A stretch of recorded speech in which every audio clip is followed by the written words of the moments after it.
gusto saludarles de nuevo y estar en este programa de Vamos a Conversar, un espacio de la universidad que UTV le provee a la universidad, una ventana para dar a conocer las distintas actividades de docencia, investigación y vinculación que hace todas las dependencias de la Universidad Nacional Autónoma de Honduras en los distintos campos del conocimiento. Y el día de hoy, pues, vamos a conversar y UTV nos presta este espacio para compartir y hablar en torno a las actividades que hace la Escuela de Ciencias Psicológicas de la Facultad de Ciencias Sociales de nuestra universidad. En Ciudad Universitaria tenemos para los próximos meses la visita y la compañía del doctor Daniel Holgado.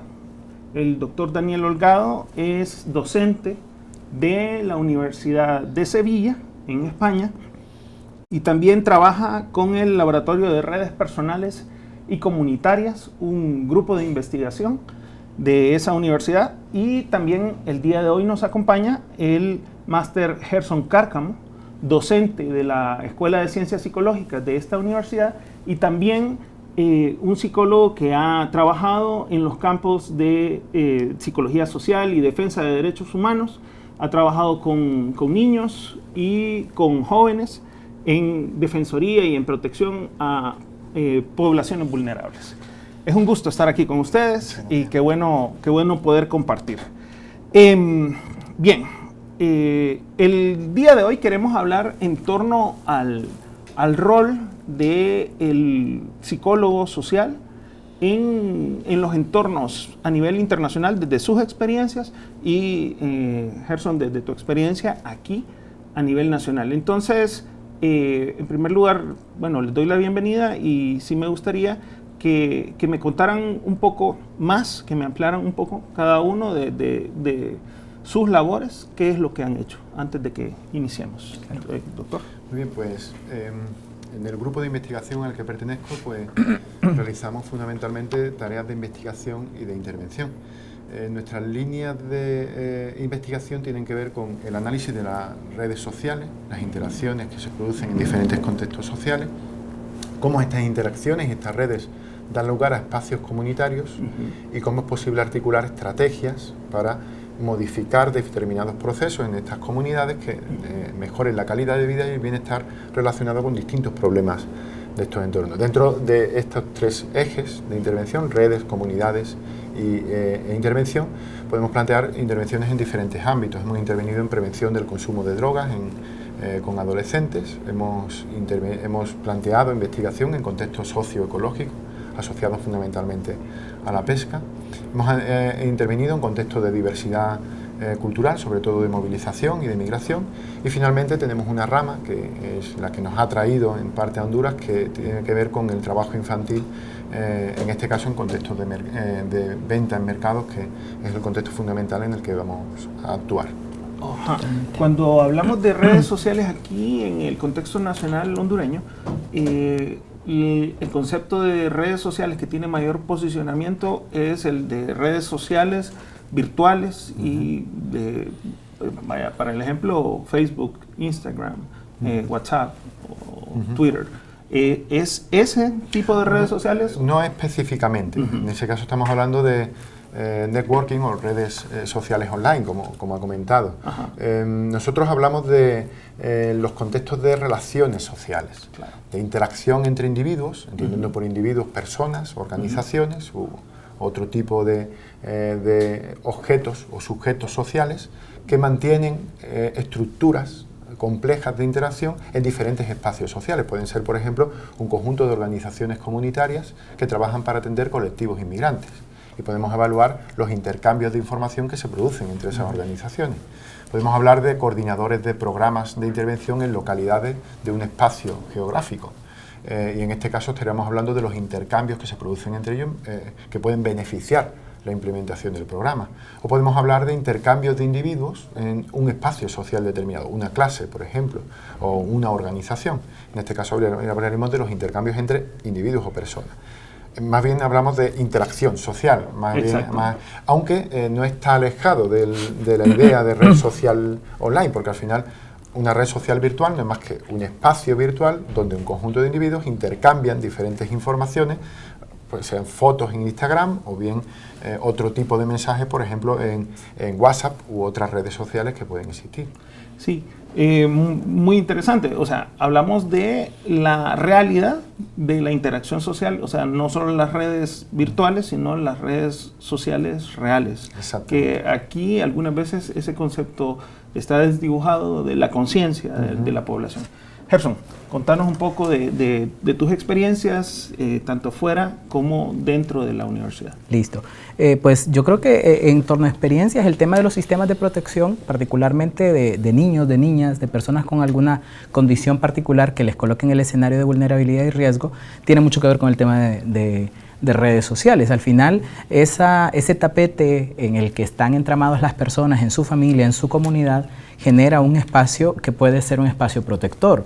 Al final es difícil entender el tema de la protección de los derechos humanos, sino es en el contexto de las interacciones de las personas con sus espacios protectores, que básicamente son la red familiar, la red social, entendida como la que puedes tener en la escuela, en el trabajo, pero también la red comunitaria, que son todas estas series de organizaciones que se conjugan para generar espacios que garantizan el bienestar para cada una de las personas que forman parte de la comunidad. En temas de protección de derechos de niñez, pues he tenido oportunidad de trabajar con algunas instituciones estatales y no estatales en el tema de diseñar lo que hoy se puede conocer como sistemas de protección de derechos de niñez en los espacios locales. Un poco el tema de los protocolos, porque al final estas redes, entendidas como sistemas, tienen una función esencial en el escenario de la defensa de los derechos humanos. Son redes que previenen, generan escenarios de ejercicio de derechos que previenen vulneraciones o violaciones a derechos humanos, identifican situaciones violatorias de derechos humanos, atienden, es decir, ponen al servicio de las personas servicios iniciales, derivan y al final estas redes también tienen un papel importante en la restitución de los derechos. Es decir, retomar condiciones previas a las situaciones que quebrantaron el ejercicio de los derechos. Entonces, aunque el tema de derechos humanos es visto desde otra óptica, tiene una cercanía muy íntima con el tema de redes. Al final, la protección de los derechos humanos no puede ser entendida al margen de las redes, tanto personales como comunitarias y sociales de las personas en sus comunidades. Ok, muy bien. Doctor Daniel, sí. Este espacio de cooperación e intercambio entre la Universidad de Sevilla y la Universidad Nacional Autónoma de Honduras se da desde hace cuánto se viene gestionando esta cooperación y qué se tiene planificado de acuerdo a... Bueno, como le dije, en este caso lo que nos trae a Honduras es la intervención en trabajo infantil. Nosotros desde hace unos 8 o 10 años llevamos vinculados al contexto de intervención en trabajo infantil desde el ámbito educativo. Empezamos en Colombia con el programa Edúcame Primero Colombia, en el que participamos en la evaluación formativa y en la mejora de la implementación del programa en ese contexto, además de realizar labores de investigación sobre la forma de expresión y la tipología del trabajo infantil en el contexto colombiano. Posteriormente iniciamos la transferencia del programa a Perú, de los componentes centrales del programa, fundamentalmente los talleres psicoeducativos con niños dentro del contexto escolar. Hace un año surgió la oportunidad de colaborar y de financiar un proyecto de intervención que se basaba en la transferencia de estos contenidos de Perú y de Colombia al contexto, en este caso, hondureño. Edúcame Primero es un programa de intervención psicoeducativa, como he dicho, que se basa en la intervención en diferentes niveles. Son los espacios para crecer, que son talleres de intervención con niños trabajadores o en riesgo de trabajar, en el que se trabajan fundamentalmente competencias socioemocionales que tienen doble objetivo. Por una parte, prevenir o erradicar la dedicación del niño a actividades laborales, por otra parte, amortiguar los efectos negativos que el trabajo infantil tiene sobre su desarrollo social, educativo y emocional. Por otro lado, tiene una intervención a nivel organizativo. La idea es que el programa se integre en el contexto educativo y sirva como recurso a todos los agentes del contexto para disponer de un espacio en el que puedan obtener información, apoyo, etcétera, para diferentes necesidades que se le planteen. Y finalmente tiene una actuación a nivel comunitario. La idea es que la familia se implique en el centro educativo y que en el contexto del programa participen otros actores del contexto comunitario. Esto facilita en primer lugar la preparación para la intervención y en segundo lugar logra, en cierto modo, o facilita la continuidad del programa a medio y largo plazo, la autosostenibilidad del programa. El programa tiene 4 componentes fundamentales. Son, como les he mencionado antes, los espacios para crecer, que son esos talleres psicoeducativos con niños dentro del contexto escolar, con un componente lúdico y desarrollados en espacios seguros, normalmente en la jornada alternativa, en el espacio alternativo, en el horario alternativo al horario escolar. En segundo lugar, escuelas de padres y talleres con docentes que plantea, en cierto modo, la creación de espacios reforzadores de los contenidos que se enseñan en los espacios para crecer. En tercer lugar, un componente de atención psicopedagógica o intervención en crisis a demandas de la familia, de modo que el programa se convierta, como he dicho, en un recurso para las familias y para el centro. Y finalmente, un componente de dinamización comunitaria, de sensibilización sobre qué es el trabajo infantil y cuál es la repercusión que el trabajo infantil tiene sobre los niños. Y en segundo lugar, como he dicho, de implicación de esos agentes comunitarios en el contexto del programa. En este contexto, pues nuestra idea o lo que nos plantea es que nos han financiado por parte de la Oficina de Cooperación al Desarrollo de la Universidad de Sevilla un programa para, en colaboración con la Universidad Nacional Autónoma de Honduras, implementar este programa en 4 centros educativos, 3 centros educativos del Mercado Zonal Belén y un centro educativo del Crematorio, todos en el Distrito Central. En él participarán practicantes de 800 horas de la carrera de psicología, por un lado, y por otro lado, voluntarios y voluntarias que vendrán desde España para conformar equipos mixtos de intervención en los centros educativos. La idea es formar equipos multidisciplinares con competencias psicopedagógicas que puedan intervenir de forma integral en los centros educativos. En este caso, la colaboración con la UNAD es muy importante porque el conocimiento del contexto, la capacidad de contactar con los centros, de seleccionar a los niños, es fundamental que sea realizada por alguien que conoce ese contexto.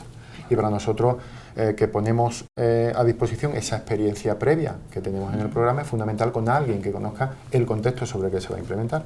Primero, para esa selección de los niños y, en segundo lugar, para poder ajustar los contenidos a las peculiaridades de esos contextos en los que intervendremos. Excelente. Y tengo entendido que ustedes ya tienen ya unas horas o desde ayer tuvieron unas experiencias de contextualización que pudieron ver. Gerson, contarnos sobre eso. En efecto, todo el proceso de preparación previo a la intervención ha tenido como objetivo poder hacer algunas inmersiones en el terreno, no solo en el terreno donde va a ser la intervención directamente, sino en otros contextos que también son vulnerables o donde ya hay antecedentes de trabajo infantil, para que desde la experiencia del doctor y desde la experiencia nuestra podamos ver otros espacios de intervención potenciales. La primera visita fue justamente a la zona de los mercados, a la zona del Mercado Zonal Belén y los centros educativos que están insertos en esta zona, para conocer un poco la dinámica de los alumnos, empaparnos un poco sobre cómo realmente el hecho de que los chicos y las chicas trabajen después de su jornada escolar tiene una implicación importante. Las primeras visitas de inmersión que tuvimos, en las cuales pudimos recabar alguna información dura, ya daban cuenta de cómo hay una baja importante de matrícula a medida que avanzan en los grados escolares los chicos. Hay escuelas en las que tenés 45 niños en primer grado, pero ya cuando llegas a sexto grado tenés una matrícula de 15. O sea, realmente esta situación de los niños involucrados en actividades productivas, en comercio informal, va exigiéndoles más tiempo de la escuela para dedicarse a los negocios, y entonces vas viendo cómo se reduce la curva de matrícula hacia pocos niños en los grados más avanzados. Otro de los fenómenos importantes que nos permitió conocer la visita inicial fue el tema de los niños y las competencias que van desarrollando, que son reforzadas por la situación de trabajo. Tenemos un contexto de escuelas en las cuales las habilidades matemáticas son más desarrolladas en los niños que realizan labores que tienen que ver con el tema de manejo de dinero, de contar productos, etc. Sin embargo, hay un déficit interesante en habilidades sociolingüísticas, es decir, el trabajo al que ellos se involucran en jornada posterior sí afecta en buen sentido algunas de las competencias, particularmente las matemáticas, pero hay otras que son las que están, digamos, desarrolladas en menor medida y que son también un efecto de esto. Posteriormente tuvimos algunas otras visitas en otros espacios. Tuvimos ocasión de visitar junto con el doctor, junto con la jefatura de la escuela y junto con la coordinación del Centro de Asistencia Psicológica, el sur del país, porque además es importante que cada contexto geográfico también nos da un escenario particular de trabajo infantil. En el sur del país tuvimos ocasión de visitar la zona de los manglares, estuvimos manglar dentro, para conocer un poco cómo es la dinámica de la recolección de curiles, por ejemplo, que tiene una dinámica interesantísima de participación de niños desde muy temprana edad, no solo en el trabajo que es por sí trabajo infantil, sino con condiciones agregadas que lo hacen incluso un trabajo peligroso por condiciones. Me refiero a esto de que los niños desde los 4 años pueden iniciar la recolecta de curiles en condiciones que pueden afectar su salud física. O sea, no solo son las condiciones en las que te insertas en el manglar, sino que además uno de los testimonios que más nos llamaba la atención es niños que para poder protegerse de las picadas de zancudos tienen que andar con un puro en la boca para generar humo. Entonces, un niño de 4 años que además de exponerse a estas situaciones tiene que tener contacto directo con tabaco, ya genera condiciones que pueden llevar a considerar esto como un trabajo en una de sus peores formas. Conocimos algunas experiencias, el equipo conoció experiencias a nivel de intervenciones hechas fuera de la universidad por algunas ONGs que trabajan en la protección de niños y niñas, en temas de incorporación de niños a espacios de participación, actividades culturales para la incorporación de niños, todo el tema de inclusión de niñas, que además en temas de trabajo infantil también tienen condiciones muy particulares, y se conocieron algunas iniciativas también en algunas zonas cafetaleras. Entonces la visita no solo fue en la zona directa de intervención del proyecto desarrollado conjuntamente, sino que también permitió ver otros nichos, otros contextos de intervención para futuras experiencias. Okay. De acuerdo a los hallazgos teóricos, ¿cuáles son los efectos que normalmente se encuentran, digamos, en los aspectos sociales y cognitivos y afectivos cuando los niños se ven expuestos a estas exigencias de trabajo a temprana edad y ya posteriormente en la adolescencia y en la vida adulta? ¿Qué encontramos? Bueno, el trabajo infantil es un problema grave, no tanto por las consecuencias a corto plazo, que lo es, sino por las consecuencias a largo plazo. De forma general, es decir, al final el trabajo infantil es una desinversión en capital humano y social. Supone hipotecar en cierto modo la educación del hijo o del niño e hipotecar su futuro, porque al final lo que estamos haciendo es que el niño detraiga las horas que dedica al trabajo, o bien al juego o bien a la educación, con lo cual estamos perjudicando incluso en las formas más leves, afectando incluso en las formas más leves a su desarrollo social y emocional y a su desarrollo educativo. Existen muchos estudios que plantean que muestran cómo los hijos de madres o padres que trabajaron en la infancia tienen una mayor probabilidad de dedicarse a actividades laborales, en primer lugar. Y en segundo lugar, el nivel educativo alcanzado por el padre o la madre determinará en un gran porcentaje el nivel educativo que alcanzará el hijo. Claro. Si el padre o la madre llegaron hasta sexto, es fácil que el hijo no llegue más allá de sexto. Sobre todo si eso ha planteado un cierto progreso del padre o la madre, es un nivel suficiente. Entonces, se plantea que incluso la educación de los padres es fundamental. La educación para adultos, por ejemplo. Alcanzar un nivel educativo más alto da mayor importancia al nivel educativo o hace que los padres le den mayor importancia al contexto educativo. Evidentemente tiene consecuencias físicas. El cuerpo de un niño no está preparado para el trabajo. Tiene consecuencias psicosociales, afecta su autoestima. Tiene consecuencias educativas, alcanza un menor nivel educativo. Y tiene consecuencias económicas. Tendrán trabajos de peor cualificación en su etapa adulta. Al final son una constelación de consecuencias que terminan afectando al propio tejido económico y productivo, haciendo que la pobreza se transmita generacionalmente. Bien. este concepto de la transmisión generacional de la pobreza. Totalmente. Vamos a quedarnos con él en el aire por mientras hacemos una breve pausa y enseguida regresamos aquí en Vamos a Conversar en UTV.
Un gusto estar nuevamente aquí en UTV, en su programa Vamos a Conversar, un programa que es una ventana hacia las distintas dependencias de la Universidad Nacional Autónoma de Honduras, en donde se hacen las labores de docencia, de vinculación y de investigación. Les comentaba en el segmento anterior y ya pudieron ver ustedes que tenemos la compañía del doctor Daniel Holgado de la Universidad de Sevilla y del máster Gerson Cárcamo, docente de la Escuela de Ciencias Psicológicas de la Universidad Nacional Autónoma de Honduras. El día de hoy estábamos ya hablando sobre las experiencias previas que nos tienen aquí y estábamos hablando sobre la idea nos quedamos con una idea algo inquietante. ¿Cómo es esto de transmisión generacional de la pobreza? ¿Qué es lo que pasa en esa situación? Y otra idea que usted nos compartía, que mencionaba dentro de la fundamentación teórica, que es lo que hemos encontrado en cuanto al problema del trabajo infantil, que usted nos mencionaba capital social. Doctor, ¿podría ampliarnos un poco sobre esto? Sí, bueno, la transmisión generacional de la pobreza no es más que el mecanismo por el que la pobreza se perpetúa. La pobreza es un problema multidimensional. Tiene que ver con los ingresos económicos, evidentemente, pero tiene que ver más, tiene que ver con la pobreza del tejido social, la falta de cohesión, la falta de sentido, de pertenencia, de arraigo al territorio, de movilización o migración a otros espacios y de pérdida de capital social. Se transmite porque se perpetúan las condiciones que dan lugar a la pobreza. El trabajo infantil es un ejemplo. Si un niño no invierte en su futuro o no invertimos en el futuro del niño en términos de educación, evidentemente estamos, como he dicho, decía antes, hipotecando su futuro. Eso es un mecanismo de transmisión intergeneracional de la pobreza. Desde el momento en el que el niño no tendrá más oportunidades de los padres, sus oportunidades se verán limitadas por aquel trabajo que realizó en la infancia y por la capacidad que pueda tener por generar espacios en los que interactuar con otros individuos o obtener recursos de otros espacios sociales.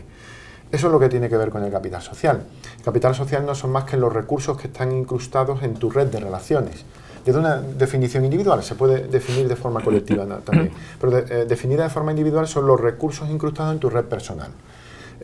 Si yo conozco a alguien que me da acceso a un empleo, dispongo de capital social asociado a ese recurso que tiene ese individuo. Si soy capaz de llegar a información novedosa referida a un campo determinado, tengo capital social asociado a esa información a la que accedo. Por lo tanto, una red diversificada es una red con capital social, por ejemplo. Un tipo de capital social, pero es una red con capital social. Desde un punto de vista comunitario, la capital social son los recursos que se han incrustado en la relación que mantienen todos los individuos de ese espacio social. ¿Por qué es importante el capital social? Porque genera cohesión, genera sentido de pertenencia, genera control social sobre conductas desviadas. De hecho, se ha demostrado en diversos estudios, incluso en Tegucigalpa, cómo el capital social está asociado a una percepción diferente de la violencia. El capital social es un mecanismo de prevención, de hecho, de la violencia. Tener un alto capital social implica que los miembros de la comunidad se preocupan unos por otros, tienen confianza unos en otros. Si yo necesito, porque tengo que ir a trabajar fuera de mi comunidad, dejar a alguien a cargo de mi hijo, que me cuide a mi hijo, al menos de modo informal, si tengo confianza en esa persona o en alguien de mi vecindario, le dejaré a mi hijo. De lo contrario, no lo haré. Eso implicará menos oportunidades para mí, porque tendré que aceptar un trabajo que pueda compaginar con el cuidado de mi hijo, por ejemplo. En este sentido, disponer de un contexto donde haya relaciones fuertes y relaciones de confianza genera un espacio de capital social, claro, un espacio de sentido y de arraigo en ese contexto. Claro. O sea, que cuando hablamos de capital social, podríamos decir, normalmente cuando pensamos en el concepto de capital, pensamos en dinero, en efectivo. Sí. Y en el efectivo circulante, ya sea el dinero en efectivo o el dinero virtual. Pero también podemos hablar de, entonces, de que porque cuando hablamos de la pobreza, usualmente la gente piensa en pobreza en dinero, pero también podemos hablar de pobreza en otras dimensiones que no necesariamente implican dinero, que es esa transmisión generacional de la pobreza, que implica la cultura, la interacción, la nutrición, la salud, todo. Y cuando hablamos de riqueza, no solo vamos a pensar en dinero, en virtual y real, en efectivo, sino que también podemos hablar entonces de la forma en que una comunidad pueda ser rica. Entonces, exactamente. Ok. Ahora, en el territorio hondureño tenemos una población que, de acuerdo a los estudios del Fondo Social de la Deuda y bueno, de acuerdo a las estadísticas del Instituto Nacional de Estadística, utilizando la base de datos del Instituto Nacional de Estadística, se puede ver que es más del 69% de la población que vive bajo la línea de la pobreza con este estándar internacional que es vivir con menos de $2 y algunos centavos. Esto, para fines prácticos, es pues 48, casi 49 lempiras. Yo suelo decirle a los estudiantes o en algunos otros contextos que eso es muchas veces menos que una orden de baleadas, que es el alimento típico local, uno de lo que más come el hondureño. Y hay muchas personas que con esos 48, 49 lempiras deberían utilizarlos, o sea, una orden de baleadas algunas veces. Bueno, en Honduras, ¿cuánto costaba? un hotel local, 300 y algo. O sea, pero podemos hablar de que hay órdenes de baleadas que cuestan 60 lempiras o 50 lempiras. O sea, esa persona no tendría acceso a transporte, a vivienda, a servicios básicos de electricidad, de agua, de recreación, de salud, solo alimentarse y nada más. Y pero mal alimentarse, además. Y mal alimentarse, exacto. Y solo sería un plato de comida en ese día. Ahora, ¿cuáles son los ejemplos de esa pobreza y en la que has podido ver en tu práctica, en el trabajo con niños y en la Defensoría de Derechos Humanos de estos niños a lo largo de tu historia profesional? Gracias. Es importante mencionar que además la pobreza extrema recae en el 39% de la población, es decir, vivir con menos de 24 lempiras al día, un núcleo familiar que al menos puede tener un promedio de 4 o 5 niños, es decir, tener 24 lempiras para la comida de todo el día de 5 personas al menos, considerando que puede haber solo una jefatura de hogar. Entonces eso complejiza mucho más. El tema de la pobreza, que sí, como bien decía el doctor, tiene una lógica intergeneracional, hace justamente que en ese contexto se reproduzcan no solo las condiciones, sino también las prácticas. Las prácticas, por ejemplo, las prácticas de crianza. Una de las cosas más notorias a nivel de experiencia que hemos tenido con otros colegas es el tema, por ejemplo, de la crianza basada en el castigo corporal. Eso se da en contextos no solo de personas que están bajo la línea de pobreza y de pobreza extrema, pero es muy común en estos espacios. El tema del acceso no solo a los servicios básicos, como mencionabas, que tiene que ver con agua, saneamiento y que consecuentemente afectan la salud, sino también de los servicios esenciales de salud, de educación, de recreación, de acceso a recursos y medios productivos que van estrechando y van cristalizando aún más esa condición que trasladas. Entonces, ahí el tema de la importancia de los niños en el sistema educativo como un parteaguas para romper esa transmisión intergeneracional de la pobreza, pero además para darles a ellos elementos no de protección, de autoprotección, porque la protección de los niños es una responsabilidad de los adultos, sino de prácticas de autocuidado y de detección para que ellos mismos puedan evidenciar qué situaciones o qué prácticas ponen en precario algunos de sus derechos, que al final la conculcación de un derecho inevitablemente lleva a la conculcación de otros. ¿Cuáles son las prácticas? Primero el tema del trabajo infantil. En Honduras ha existido siempre la percepción errada o sesgada de que el niño que va a la escuela por la mañana y que trabaja por la tarde no hace trabajo infantil. Y eso fue muchas de las cosas que motivaron la observación general número 1 del Comité de Derechos del Niño sobre el derecho a la educación. El derecho a la educación es mucho más que las horas, las actividades y la presencia de los niños en el espacio escolar. Conlleva actividades de consulta, de tarea, de juego educativo, de juego recreativo que se desarrollan en la jornada contraria. Entonces, el restar ese tiempo de la dinámica diaria de un niño o de una niña restringe su derecho a la educación. Las prácticas de intervención destinadas a niños deben siempre ponderar el tema reeducativo, siempre la incorporación de los niños a los espacios educativos. El tema de la crianza basada en el castigo corporal frente a la crianza basada en el afecto también tiene que ver con los contextos de pobreza. Es decir, el trabajo infantil no solo restringe el tema de la incorporación y permanencia de los niños en el espacio educativo, sino que abre la puerta para otras vulneraciones.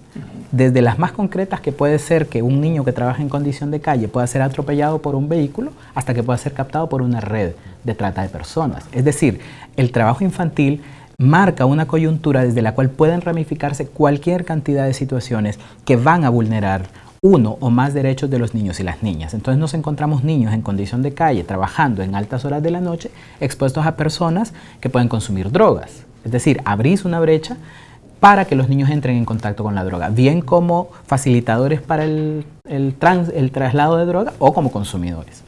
Abrís la puerta para que los niños o las niñas puedan ser víctimas de cualquier manifestación de agresión sexual, incluyendo el abuso sexual infantil, que es más silente.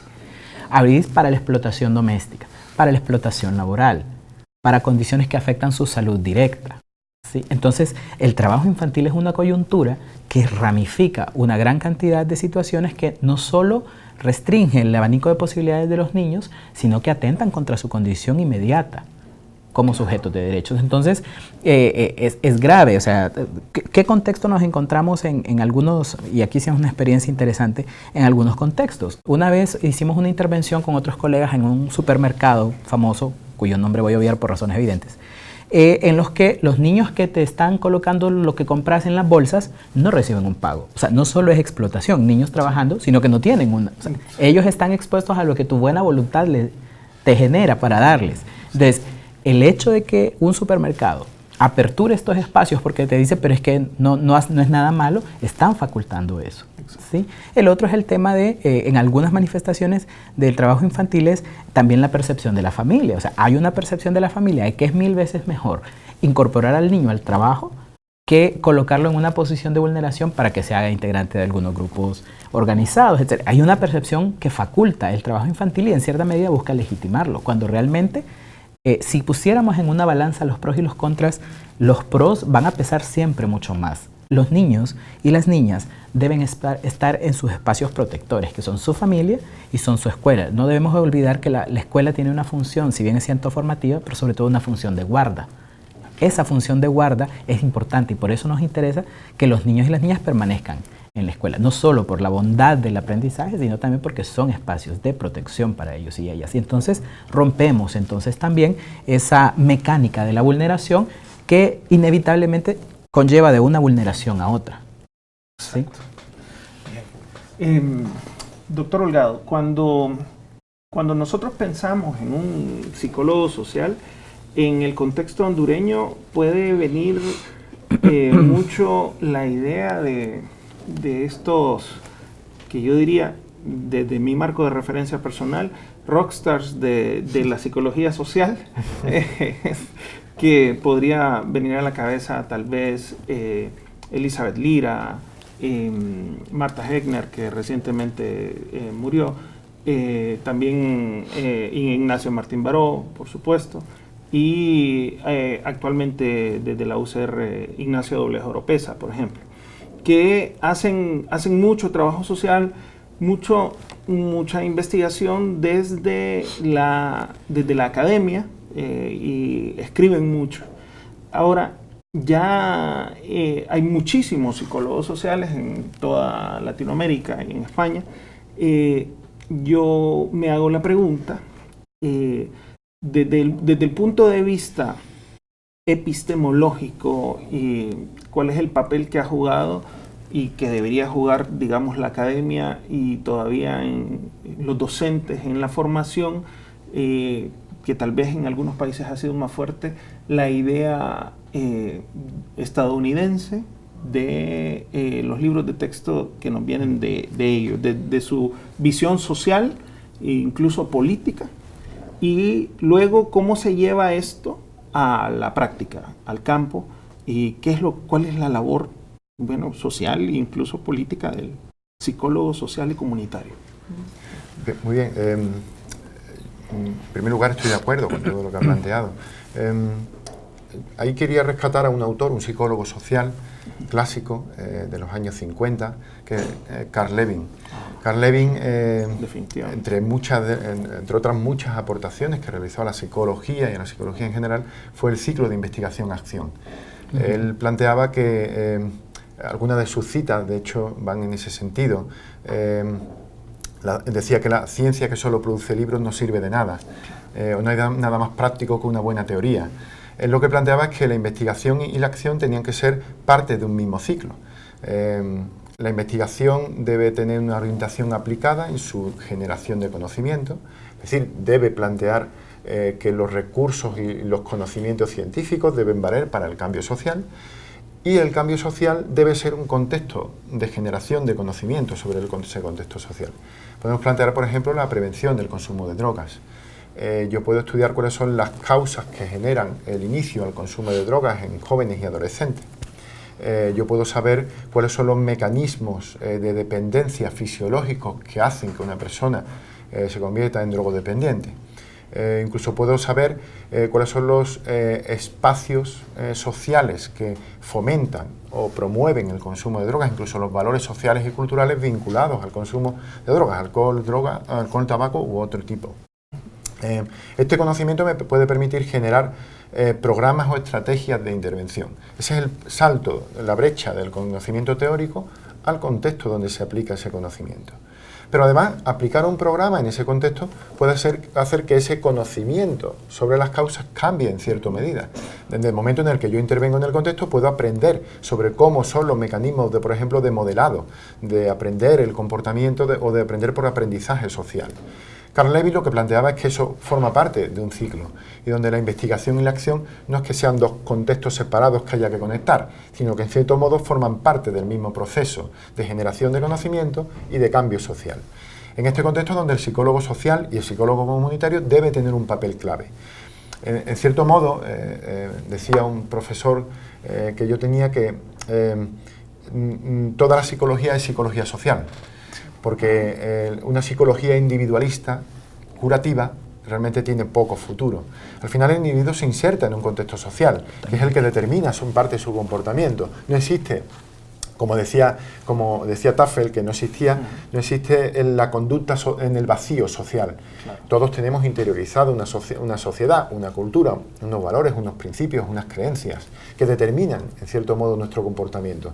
Por lo tanto, toda la psicología, cualquier psicología, debe tener en cierto modo presente el contexto en el que se produce el comportamiento del individuo. Y en este sentido es cierto que desde el contexto, sobre todo anglosajón, se ha promovido una psicología en cierto modo individualista, que ha cambiado con el tiempo.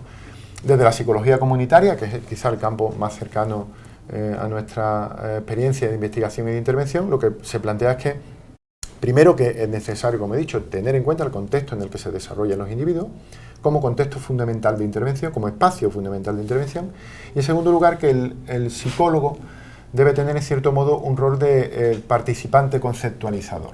Debe generar conocimiento que sirva a la sociedad y debe promover las propias competencias de la sociedad, del contexto social, para resolver sus problemas y para construir finalmente individuos resilientes y comunidades resilientes. Ok.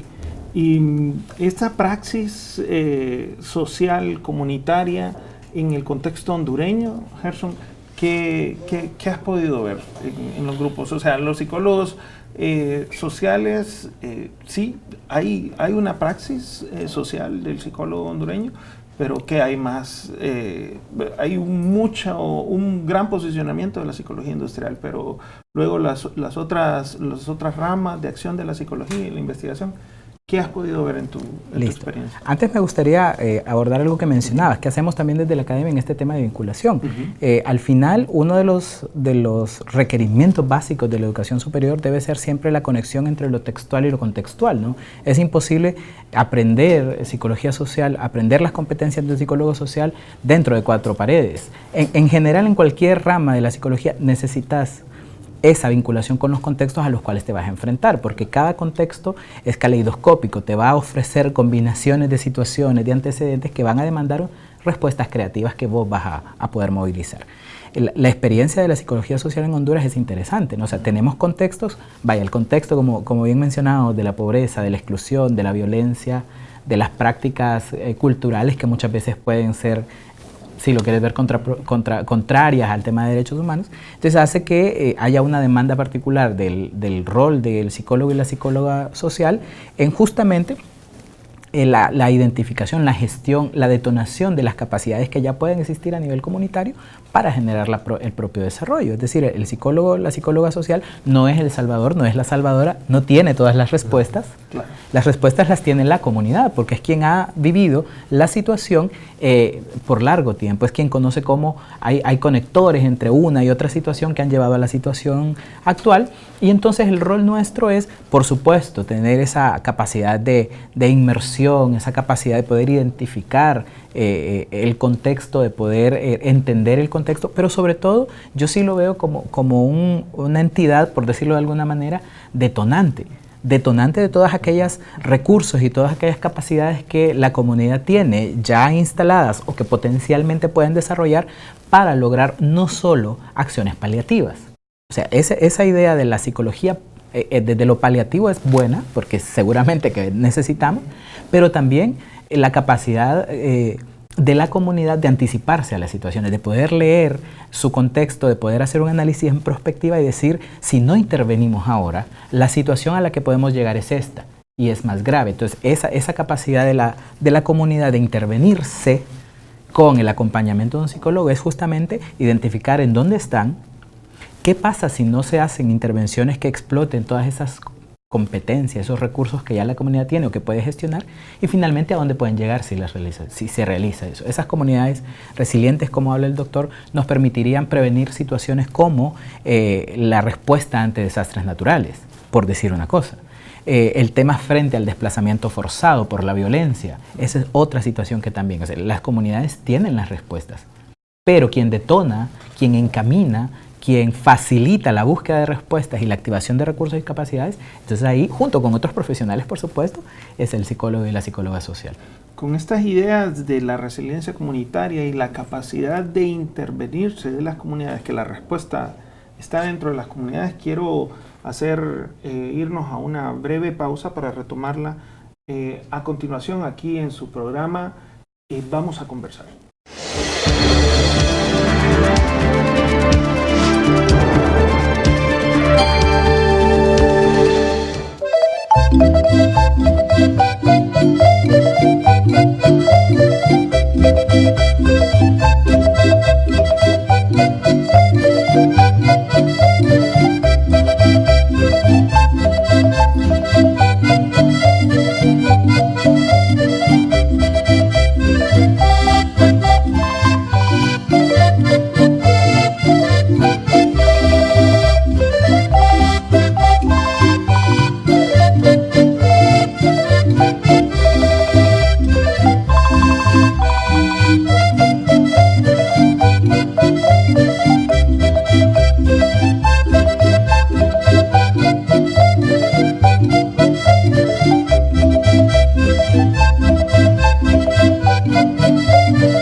Bienvenidos aquí a UTV, a su programa Vamos a Conversar, este espacio que desde la Universidad Nacional Autónoma de Honduras representa una ventana para poder acceder a los espacios de vinculación, de docencia y de investigación que se hacen desde nuestra alma mater. Y el día de hoy estamos, como ya lo hemos visto, con el doctor Daniel Holgado de la Universidad de Sevilla, que está compartiendo por un periodo de tiempo, en los próximos meses, aquí en nuestra universidad, un programa de vinculación y de intercambio, y también con el máster Gerson Cárcamo, que es un psicólogo docente de la Escuela de Ciencias Psicológicas de nuestra alma mater, y también que ha tenido mucha experiencia de campo sobre este trabajo y este rol como psicólogo social y defensor de derechos humanos y además psicoterapeuta también, ¿verdad?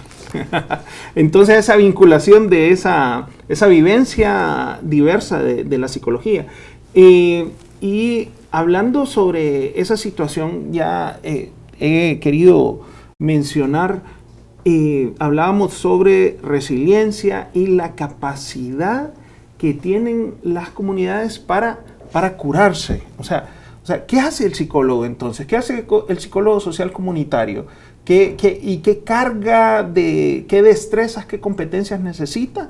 Y el psicólogo social comunitario es quien sale y hace tomas de carreteras, no sé, toma un altavoz y hace pancartas. ¿O qué debe hacer el psicólogo social comunitario? No sé. Bueno, hablaba antes del ciclo de investigación-acción de Levin. Esa sería como la lógica de la efectividad de la intervención, la aplicación de los contenidos teóricos que se aplican en el contexto social. Pero para que un programa sea efectivo hace falta algo más. Evidentemente el papel del psicólogo, su capacitación, sus habilidades de diseño, de acción o habilidades sociales y valores relacionados con la intervención son fundamentales. Pero no solamente eso, hace falta que el contexto social esté preparado para la intervención, que conozca el problema que le afecta, como decía el compañero Gerson. Es fundamental que el contexto social, el contexto comunitario sea conocedor de los problemas que le afectan, de los recursos que tiene para hacer frente a ese problema. Sí, en definitiva, que esté preparado para el cambio social. Y además hace falta estrategias que permitan que los conocimientos, como decíamos anteriormente, que se generan en el contexto comunitario, en el contexto universitario, se puedan trasladar o se puedan transferir al contexto social. En este ámbito, el papel del psicólogo social o del psicólogo comunitario es fundamental, porque tiene que ser primero un facilitador de esa preparación comunitaria, como decía antes también el compañero Gerson, y además debe ser capaz de articular estrategias de movilización comunitaria. En este sentido, puede ser importante que el contacto con el contexto comunitario, también los instrumentos de evaluación de necesidades y evaluación de programas, esos valores fundamentales que se deben poner en práctica. Y en definitiva, debe ser alguien que pueda ser un miembro más de la comunidad, pero con cierta capacidad de liderazgo que le permita hacer que esa comunidad se convierta finalmente, como decimos, en una comunidad resiliente. Una psicóloga social de los años 30, Marilla Joda, decía que la única intervención en salud mental es promover la salud mental positiva. Es decir, no tanto incluso la prevención, que se centra finalmente en la intervención en los factores o en la reducción de los factores de riesgo, sino incluso es importante promover los factores de protección. En este sentido, lograr personas que sean capaces de sobreponerse a las adversidades que se le presentan en la vida es la mejor forma de construir personas que sean capaces de superar esos problemas y finalmente de prevenir efectivamente la aparición, por ejemplo, en este caso de la enfermedad mental. Esto de la psicología social a veces me parece que es el algoritmo más complejo en la psicología. Si hablamos de una psicología clínica donde se trata con individuos o con grupos familiares posiblemente pequeños, si hablamos de una psicología industrial donde se trabaja con un grupo empresarial, en la mayoría de los casos, Si hablamos incluso con psicología educativa, que podemos hablar de centros escolares, pero cuando hablamos de una psicología social, estamos trabajando con grupos sociales más amplios y con comunidades más complejas, donde incluso a veces hay grupos familiares, hay empresas, hay personas de distintas clases sociales, claro, y se trabaja con toda una comunidad. ¿Qué destrezas necesita el psicólogo y qué hace el psicólogo para fomentar? ¿Qué técnicas puede poner en práctica para fomentar esa capacidad de resiliencia de la comunidad y de fomento de los factores de protección en sí misma? Correcto. El tema del abordaje de la psicología social sí es asombrilla todas estas intervenciones que tú mencionabas a nivel individual, a nivel educativo, a nivel empresarial, organizacional, que son importantes. O sea, no hay, creo yo, ninguna preeminencia de ninguna rama de la psicología. Cada una marca un escenario interesante, cada una marca un escenario de intervención importante, pero la psicología social sí tiene esa capacidad de sobrever de manera panorámica los contextos comunitarios, los contextos sociales. ¿Qué destrezas? ¿Por qué el psicólogo social entonces debe formarse? ¿Y en qué debe formarse? El tema, por ejemplo, de la comprensión, más allá de todo el tema de la evolución de la psicología social, es el tema de la comprensión del comportamiento colectivo. Sí, en los temas de la identificación, de la diferenciación, de las redes. Justamente ayer hablábamos en una conversación larga con el doctor acerca de la importancia de las redes personales y sociales, por ejemplo, a nivel clínico. O sea, cómo realmente tus redes familiares, tu red social puede ser un elemento que facilite la reintegración de las personas que ya han cruzado la línea a lo patológico para tener una calidad de vida digna.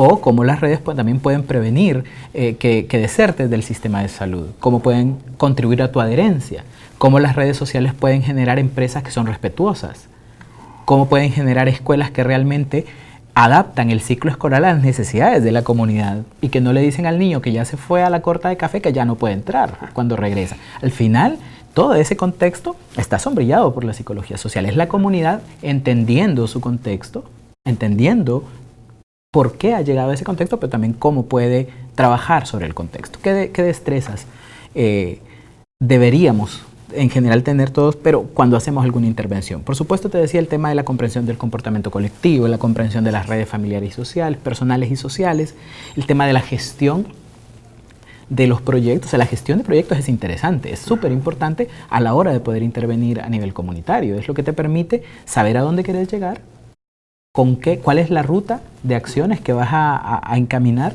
para llegar a donde quieres llegar, con qué recursos cuenta esta comunidad, cuáles no, cuáles son los recursos que necesita pero que no cuenta, y si no cuenta con ellos, cómo los puede gestionar. Sobre la base de esto, entonces el psicólogo social debe también tener la capacidad de investigación. Investigar es importante, o sea, lo haces en todas las ramas, pero el tema de poder diagnosticar desde la comunidad, con la participación y el involucramiento de la comunidad, su estado actual, dónde están y cómo han llegado. O sea, al final, el tema de facultar los espacios de participación de los representantes de la comunidad en los procesos de diagnóstico, de intervención, de evaluación, generan capacidades. O sea, es una rama, perdón, es un campo amplio de capacidades. Por ejemplo, el tema de incidencia, por ejemplo, o sea, al final también tenés que entender las relaciones que existen con los aparatos de poder de la comunidad, porque existen algunos legales, otros fácticos. O sea, hacer también intervenciones comunitarias permite que puedas hacer una lectura junto con la comunidad de quién toma las decisiones. ¿Quién ha tomado las decisiones por las cuales estamos aquí? ¿Quién puede tomar las decisiones para llegar a donde queremos llegar? ¿Cómo disuadimos? ¿Cómo persuadimos para la toma de decisiones? ¿Cómo influenciamos la toma de decisiones? Yo jamás me hubiese imaginado en algún momento diseñando con una comunidad un plan de incidencia que implicaba movilizaciones. Sí implicaba movilizaciones, que implicaba planes de medios, que implicaba presencia en algunos medios, como si estuviera, así como estamos ahora acá. O sea, hay muchas destrezas y competencias que los psicólogos, cuando hacemos intervención, no quiero hablar de psicólogos sociales porque el contexto demanda, pero cuando hacemos intervenciones sociales y comunitarias, nos demanda el contexto. ¿Para qué? Para que la comunidad, el día que tengamos que salir, porque debemos salir de la comunidad, tenga las suficientes competencias y capacidades instaladas para ser ellos los gestores y las gestoras de su propio desarrollo, con una visión más realista y más objetiva de la que tenían antes de una intervención. Es empoderarlos de su rumbo de vida. para que puedan hacer una lectura de dónde están y a dónde quieren llegar y cómo hacerlo. Muy bien. Doctor Holgado, ¿qué retos y qué diferencias tenemos, para cerrar brevemente, entre en la psicología social en España, en Sevilla, en el contexto del trabajo del grupo de investigación con el que usted labora, lo que vio en Colombia, en Perú, y lo que espera acá en Honduras? Bueno, si nos referimos al proyecto, que es quizá lo que nos trae hasta aquí, evidentemente son tres contextos muy diferentes. Ya, por ejemplo, en el traslado del programa, o la transferencia del programa de Colombia a Perú, observamos que el contexto peruano era muy diferente. Colombia, normalmente las autoridades, los servicios públicos se alinean con los principios de la Organización Internacional del Trabajo. Adoptan la política de tolerancia cero frente al trabajo infantil, hacen propia esa política y en consecuencia aplican programas relacionados con ello, de potenciación del contexto escolar, de retiro de los niños por debajo de la edad legal para ello del contexto laboral y de reintegración en el contexto educativo. En Perú, en parte, el contexto estatal o los servicios públicos plantean esa política, pero existen diversos movimientos de niños trabajadores que abogan por la existencia de un trabajo digno, de un trabajo en condiciones de seguridad. En este contexto, los niños lo que plantean, es que ellos tienen derecho a trabajar y tienen derecho a trabajar en condiciones de seguridad. Claro, esto plantea un reto para nuestro programa, porque nuestro programa, en cierto modo, partía de esa política o de esa perspectiva de la Organización Internacional del Trabajo. En el contexto hondureño parece que no existe ese tipo de movimientos, pero sí es cierto que en cualquier contexto, incluso nos ocurrió en el contexto peruano, primero tienes que hacer una labor de acomodación del programa a ese entorno. Y en eso estamos, de hecho. Nuestra idea es que es importante conocer los principios y valores culturales asociados al trabajo en el contexto en el que se aplica el programa, ya que en parte ello define qué es trabajo infantil, define qué es infancia también, y por lo tanto son factores que tendrás que tener en cuenta e integrar en tu propio programa. Además, tienes que tener en cuenta las diferentes perspectivas de los agentes implicados en un contexto concreto en el que se interviene. ¿Qué piensan los padres del trabajo infantil? ¿Qué diferencias hay con otros contextos en los que hemos estado? ¿Qué piensan los docentes de lo mismo? ¿O qué piensan, por ejemplo, los actores públicos, los actores de intervención de ese ámbito? En este sentido, nuestro mayor reto es, primero, acomodar el programa a este contexto, generar un espacio de cooperación. De hecho, en este sentido, la UNAD puede tener un papel importante por su propio conocimiento de ese contexto, por la posibilidad que tiene para adaptar esos contenidos que traemos al contexto, en este caso hondureño, e incluso ajustar culturalmente esos contenidos. En cierto modo es un balance entre fidelidad a los objetivos iniciales del programa y, en segundo lugar, adaptación y ajuste al contexto, que es lo que te facilita que el programa sea efectivo. Ese es el mayor reto al que se enfrenta nuestro programa. Ahora estamos conociendo, de hecho, el contexto hondureño y viendo qué posibilidades de adaptación de esos contenidos. Eso, por ejemplo, los practicantes nos van a ayudar bastante. El equipo, evidentemente, tendrá un papel importante. Y en ello se jugará gran parte de la efectividad del programa, que evidentemente será positivo. O sea que los mismos proyectos necesitan resiliencia también. Exactamente, sí. Son dinámicos. Bueno, es un gusto haber estado este día de hoy aquí compartiendo con ustedes, doctor Holgado, Gerson. Pues esperamos que este programa haya sido de su interés y pues les invitamos a vernos en un futuro, en una futura edición de Vamos a Conversar, este programa de UTV que es una ventana hacia la sociedad de parte de la Universidad Nacional Autónoma de Honduras, a donde conocemos las labores de docencia, de investigación y de vinculación, además como ejemplos como este, en los cuales todavía vemos el intercambio que se realiza desde nuestra alma mater. Pues los invitamos a seguir conectados con UTV y nos vemos en una próxima edición de Vamos a Conversar.